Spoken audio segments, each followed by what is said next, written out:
पापा, मैं यह शादी नहीं करना चाहती। प्लीज़ आप मेरी बात मान लो। क्या कह रही हो तुम? आखिर क्या कमी है मुनेंद्र में? भरा पूरा परिवार है, खेत खलिहान है उसके पास, 2 मंजिले मकान का मालिक है। घर में कोई कमी नहीं, हमारी टक्कर के लोग हैं, उसके पिता ने गुस्से में कहा। पर पापा, आप भी जानते हैं मुनेंद्र 5वीं फेल है, जबकि मैं ग्रेजुएट हूँ। हमारा क्या मेल? मंजू ने अपनी बात रखी। मंजू, याद रख, पढ़ने लिखने का यह मतलब नहीं कि तू अपने बाप से जवान लड़ाए। और फिर पढ़ाई में क्या रखा है? जब लड़का इतना कमा खा रहा है, वह दान धर्म करने वाले इतने ऊंचे खानदान से है, फिर तुझे बीच में बोलने का हक किसने दिया? देख बेटा, हम तेरे भले की ही बात करेंगे। हम तेरे माँ बाप हैं, कोई दुश्मन तो है नहीं। माँ ने सख्त आवाज़ में उसे समझाने की कोशिश की। पर माँ, आप जानते हो ना मुझे पढ़ने लिखने का कितना शौक है। मैं आगे बीएड कर टीचर बनना चाहती हूँ। बाहर निकल कर काम करना है, रुपए कमाने हैं मुझे। मंजू गिड़गिड़ाई। बहुत हो गई पढ़ाई। जब से पैदा हुई है यह लड़की पढ़ाई के पीछे पड़ी है। देख, अब तू चेत जा। लड़की का जन्म घर संभालने के लिए होता है, रुपए कमाने के लिए नहीं। तेरे ससुराल में इतना पैसा है कि बिना कमाई किए आराम से जी सकती है। चल, ज़्यादा नखरे मत कर और शादी के लिए तैयार हो जा। हम तेरे नखरे और नहीं सह सकते। अपने घर जा और हमें चैन से रहने दे। उसके पिता ने अपना फैसला सुना दिया था। हार कर मंजू को शादी की सहमति देनी पड़ी। मुनेंद्र के साथ 7 फेरे लेकर वह उसके घर आ गई। मंजू का मायका बहुत पूजा पाठ करने वाला था। उसके पिता गांव के बड़े किसान थे। अब उसे ससुराल भी वैसा ही मिला था। पूजा पाठ और अंधविश्वास में ये लोग 2 कदम आगे ही थे। किस दिन कौन से रंग के कपड़े पहनने हैं, किस दिन बाल धोने हैं, किस दिन नाखून काटने हैं और किस दिन बहू के हाथ दान पुण्य कराना है, यह सब पहले से निश्चित रहता था। सप्ताह के 7 दिन में से 4 दिन उससे अपेक्षा रखी जाती थी कि वह किसी न किसी देवता के नाम पर व्रत रखे। व्रत नहीं तो कम से कम नियम से चले, रीति रिवाजों का पालन करे। मंजू को अपनी डिग्री के कागज उठाकर अलमारी में रख देने पड़े। इस डिग्री की इस घर में कोई अहमियत नहीं थी। उसका काम केवल सास ससुर और पति की सेवा करना और घर भर को स्वादिष्ट खाना बनाकर खिलाना मात्र था। उसकी खुशी, उसकी संतुष्टि और उसके सपनों की कोई अहमियत नहीं थी। समय इसी तरह गुजरता जा रहा था। बहुत बुझे मन से मंजू अपनी शादीशुदा जिंदगी गुजार रही थी। शादी के 1 साल बीत जाने के बाद भी जब मंजू ने सास को कोई खुशखबरी नहीं सुनाई, तो घर में नए शगुफे शुरू हो गए। सास कभी उसे बाबा के पास ले जाती, तो कभी टोटके करवाती, कभी भस्म खिलाती, तो कभी पूजा पाठ रखवाती। लंबे समय तक इसी तरह बच्चे के जन्म की आस में परिवार वाले उसे टॉर्चर करते रहे। मंजू समझ नहीं पाती थी कि आखिर इस अनपढ़, जाहिल और अंधविश्वासी परिवार के साथ कैसे निभाए। इस बीच खाली समय में बैठे बैठे उसने फेसबुक पर एक लड़के अंकित से दोस्ती कर ली। अंकित पढ़ा लिखा था और उसी की उम्र का भी था। दोनों बैचमेट थे। उसके साथ मंजू हर तरह की बातें करने लगी। अंकित मंजू की मदद करने के लिए हमेशा तैयार रहता, उसे नई नई बातें बताता। दोनों के बीच थोड़ा बहुत अट्रैक्शन भी था, मगर अंकित जानता था कि मंजू विवाहित है, सो वह कभी अपनी सीमा रेखा नहीं भूलता था। एक दिन उसने मंजू को बताया कि वह सिंगापुर अपनी आंटी के पास रहने जा रहा है, उसे वहाँ जॉब भी मिल जाएगी। इस पर मंजू के मन में भी उम्मीद की एक किरण जागी। उसे लगा जैसे वह इन सारे झमेलों से दूर किसी और दुनिया में अपनी ज़िंदगी की शुरुआत कर सकती है। उसने अंकित से सवाल किया, क्या मैं तुम्हारे साथ सिंगापुर चल सकती हूँ? पर तुम्हारे ससुराल वाले तुम्हें जाने की अनुमति दे देंगे? अंकित ने पूछा। मैं उनसे अनुमति मांगने जाऊंगी भी नहीं, मुझे तो बस यहाँ से बहुत दूर निकल जाना है, मंजू ने बिंदास होकर कहा। इतनी हिम्मत है तुम्हारे अंदर? अंकित को विश्वास नहीं हो रहा था। हाँ, बहुत हिम्मत है। अपने सपनों को पूरा करने के लिए मैं कुछ भी कर सकती हूँ। तो ठीक है, मगर सिंगापुर जाना इतना आसान नहीं है। पहले तुम्हें पासपोर्ट वीज़ा वगैरह तैयार करवाना पड़ेगा, उसमें काफ़ी समय लग जाता है। वैसे मेरा एक फ्रेंड है जो यह काम जल्दी कराने में मेरी मदद कर सकता है, लेकिन तुम्हें इसके लिए सारे कागजात और पैसे लेकर आना पड़ेगा। कुछ औपचारिकता है, उन्हें पूरी करनी होगी, अंकित ने समझाया। ठीक है, मैं कोई बहाना बनाकर वहाँ पहुँच जाऊँगी। मेरे पास कुछ गहने पड़े हैं, उन्हें ले आऊँगी। तुम मुझे बता दो कब और कहाँ आना है। अगले ही दिन मंजू कॉलेज में सर्टिफिकेट जमा करने और सहेली के घर जाने के बहाने घर से निकली और अंकित के पास पहुंच गई। दोनों ने फटाफट सारे काम किए और मंजू वापस लौट आई। घर में किसी को कानो कान खबर भी नहीं हुई कि वह क्या कदम उठाने जा रही है। इस बीच मंजू चुपके चुपके अपनी पैकिंग करती रही और फिर वह दिन भी आ गया जब उसे सबको अलविदा कहकर बहुत दूर निकल जाना था। अंकित ने उसे व्हाट्सएप पर सारे डिटेल्स भेज दिए थे। शाम के 7 बजे की फ़्लाइट थी। उसे 2-3 घंटे पहले ही निकलना था। उसने अंकित को फ़ोन कर दिया था। अंकित ठीक 3 बजे गाड़ी लेकर उसके घर के पीछे की तरफ खड़ा हो गया। इस वक्त घर में सब सो रहे थे। मौका देखकर मंजू बैग और सूटकेस लेकर चुपके से निकली और अंकित के साथ गाड़ी में बैठकर एयरपोर्ट की ओर चल पड़ी। फ्लाइट में बैठकर उसे एहसास हुआ जैसे आज उसके सपनों को पंख लग गए हैं। आज से उसकी ज़िंदगी पर किसी और का नहीं बल्कि खुद उसका हक होगा। वह छूट रही इस दुनिया में कभी भी वापस लौटना नहीं चाहती थी। रास्ते में अंकित जानबूझकर माहौल को हल्का बनाने की कोशिश कर रहा था। वह जानता था कि मंजू अंदर से काफ़ी डरी हुई थी। अंकित ने अपनी जेब से कई सारे च्युइंगम निकाल कर उसे देते हुए पूछा, तुम्हें च्युइंगम पसंद हैं?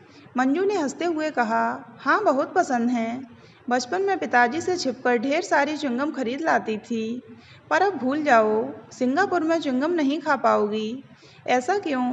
क्योंकि वहाँ च्युइंगम खाना बैन है। सफाई को ध्यान में रखते हुए सिंगापुर सरकार ने साल 1992 में च्युइंगम बैन कर दिया था।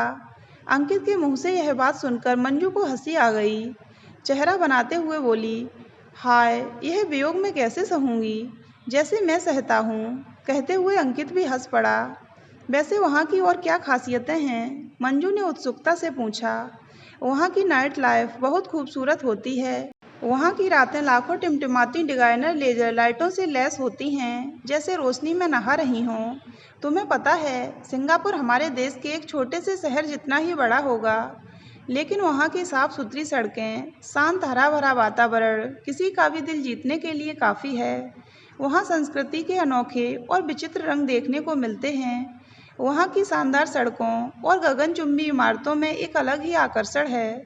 सिंगापुर में सड़कों और अन्य स्थलों पर लगे पेड़ों की खास देखभाल की जाती है और उन्हें एक विशेष आकार दिया जाता है। यह बात इस जगह की खूबसूरती को और भी बढ़ा देते हैं। ग्रेट, पर तुम्हें इतना सब कैसे पता?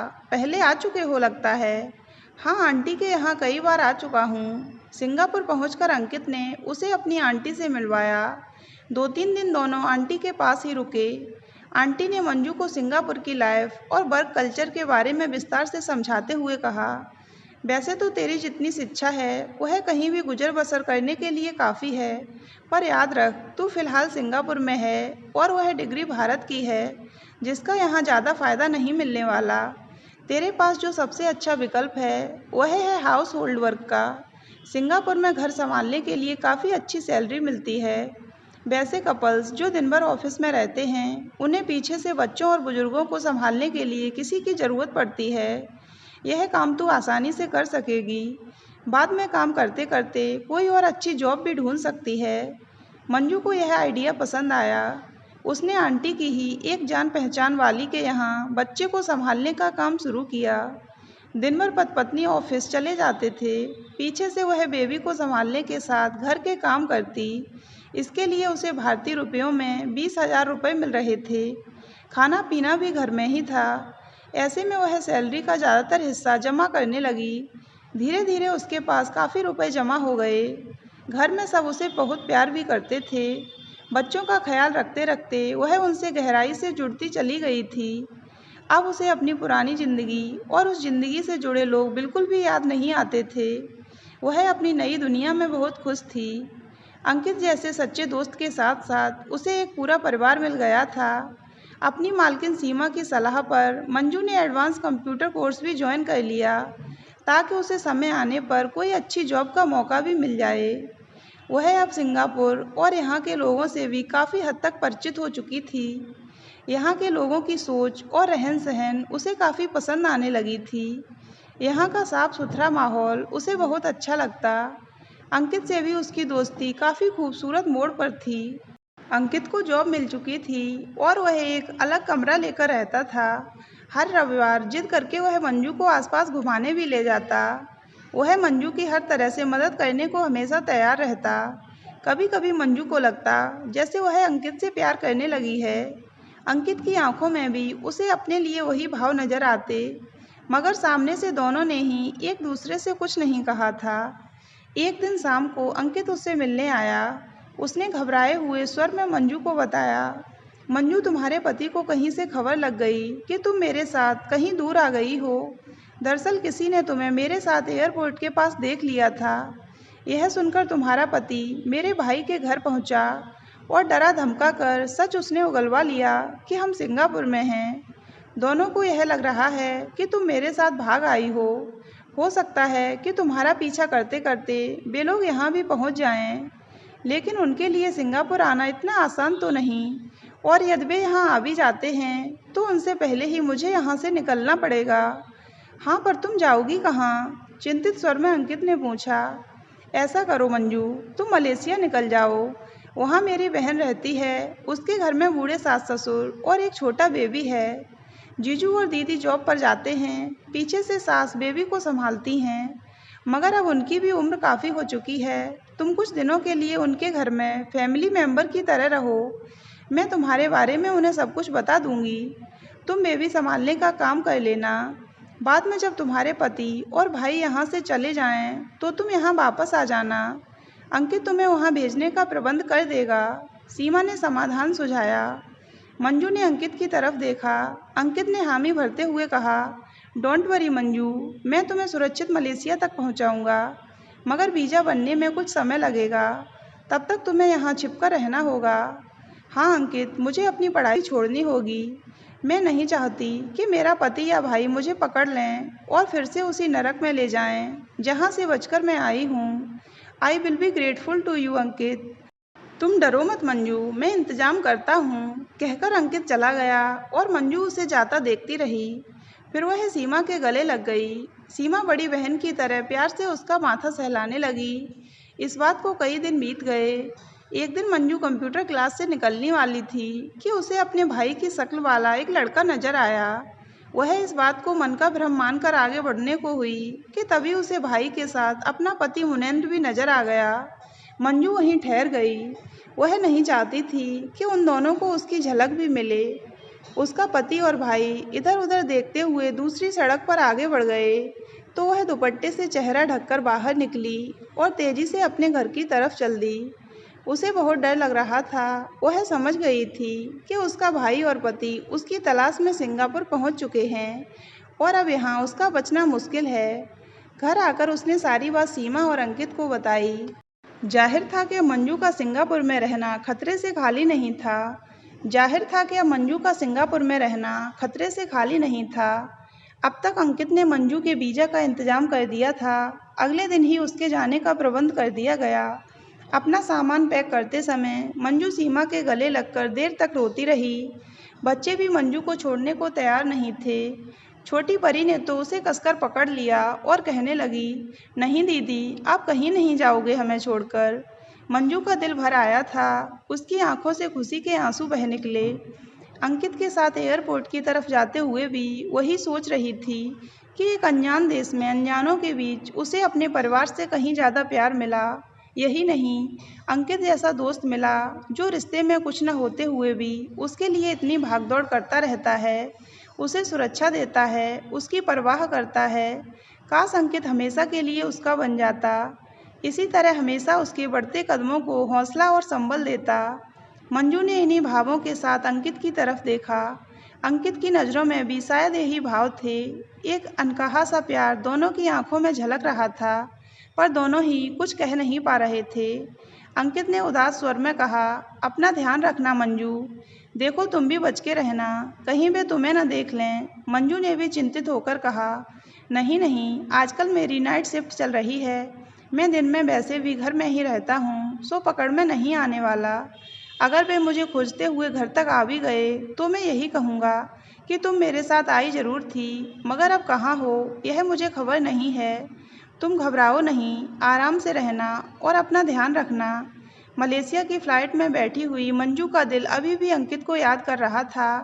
शायद वह अंकित से दूर जाना नहीं चाहती थी।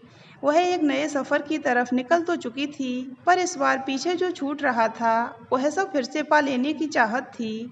तो दोस्तों, अगर आपको ये कहानी अच्छी लगी हो तो वीडियो को लाइक करें और हमारे चैनल को सब्सक्राइब अवश्य करें।